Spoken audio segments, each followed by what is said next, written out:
because Keir Starmer marching down the road with the chief constable and the police crime commissioner holding wreaths. Yeah. And it looked like a PR stunt, and it's like it just. So you're right, and what he said is we've got to stop knife crime. But for me, this isn't knife crime. Nothing to do with knife crime. This is nothing to do with knife crime. This is to do with a far more fundamental problem in our country, and I think that angered people that he wasn't. And there was a guy there bravely shouting out, "What are you going to do? Is it my kids next, Starmer? What are you going to do about it?"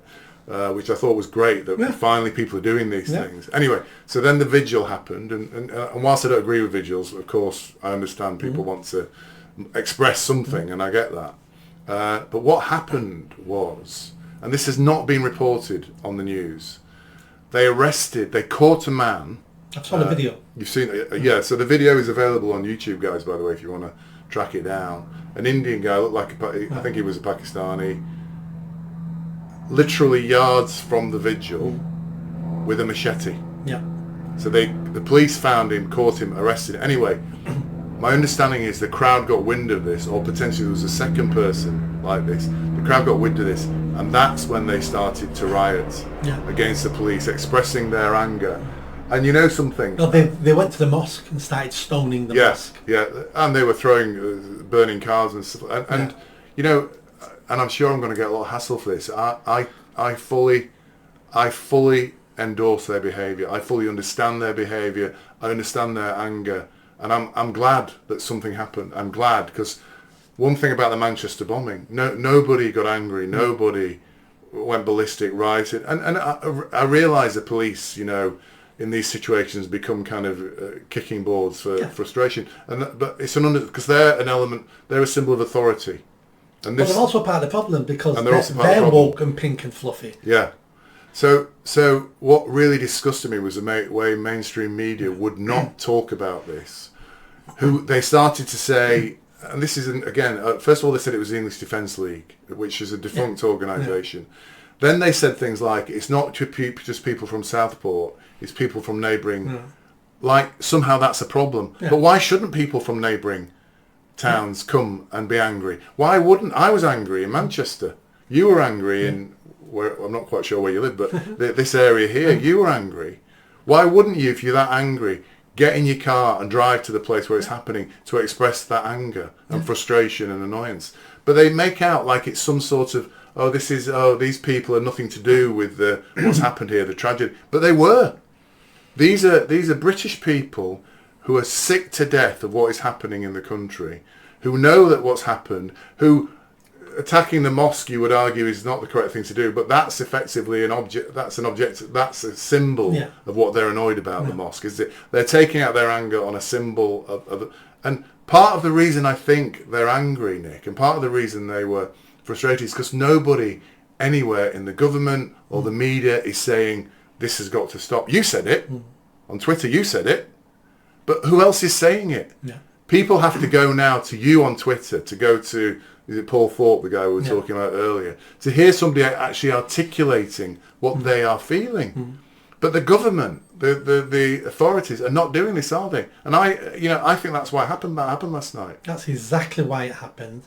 And the establishment and the elite and the police and politicians have all gone straight to the playbook of how to deal with this. You deal with this by going, white supremacists, EDL, far right, and they've not addressed the underlying issues here at all, which the people are just fed up. People are angry, scared, can see their country dying in front of their eyes, and no one is doing anything about it. I don't condone the violence at all. Violence in these situations is not the answer. Yeah, but do you condemn it? I don't think you condemn it, do you?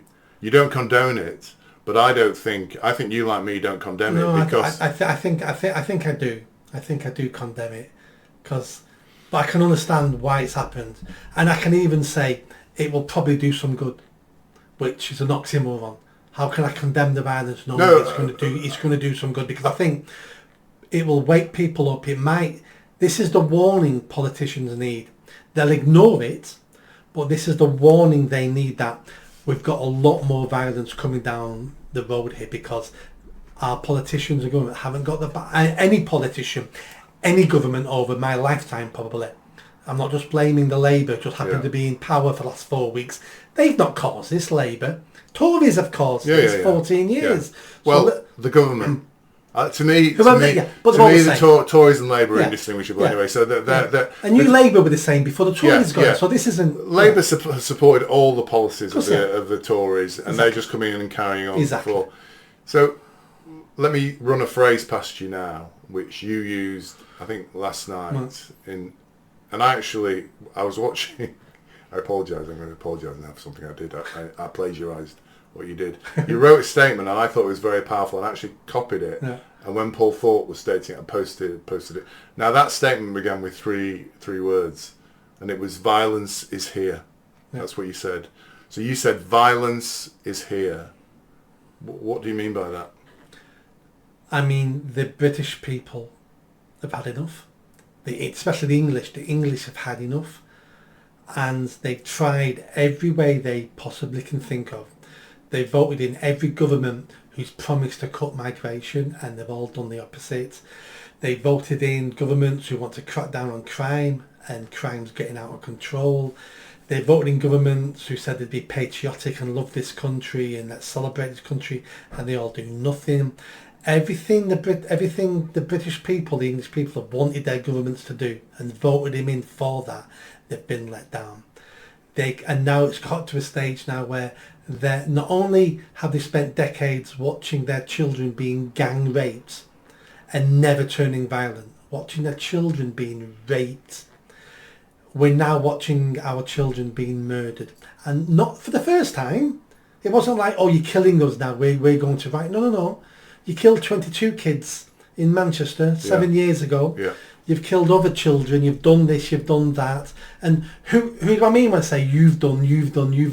Well, I don't mean a particular group of people. I don't mean a particular religion. I don't mean a particular ethnic group. I mean you as in the enemies of the English. That's what I mean. And they've seen all this. And I've known for a couple of years now that the next atrocity was going to lead to violence, because I knew we would never react like we did with the Manchester Arena bombing again. I knew that would happen again. I don't know how it didn't erupt then, but we've moved on 7 years since then, and everyone is angry. Everyone's lives, it's not just about the violence, everyone's lives are getting worse. Can't afford housing, and we know it's all down to mass immigration. That's why houses are so expensive. You can't let 10 million people move here in a decade and think and wonder why we've got a shortage of houses. You must understand that when you've got a supply of cheap labour, that keeps your wages down. So these immigrants, some of them might be working hard, but I'm not being paid the same now because of these immigrants. A government is there to make the people, the citizens of that country's lives better. Our governments for decades now are there to virtue signal across the world that aren't we amazing? You want to come here and we'll put you up, we'll give you free accommodation. NHS is collapsing. Why? We've got 10 million people living here now that weren't here. And those people, some of those people have worse health. We talked about Pakistani inter-cousin marriage and the burden that is on the NHS. We've talked about the knife crime we've imported. That's a strain on the NHS. We've talked about all the domestic violence, murdering partners. These are complicated, but immigrants. Well, I was going to talk about this later, but it says a recent in the news last week, offences against women are up by 37% in the last 5 years. Yes. Is that a result of? I would say 100%. That's down to immigration. Did you enjoy that video? I think you did. Come on now, hit that bell, subscribe, comment. Let's build this channel. I need more followers. I need more subscribers. Be part of the journey. See you soon.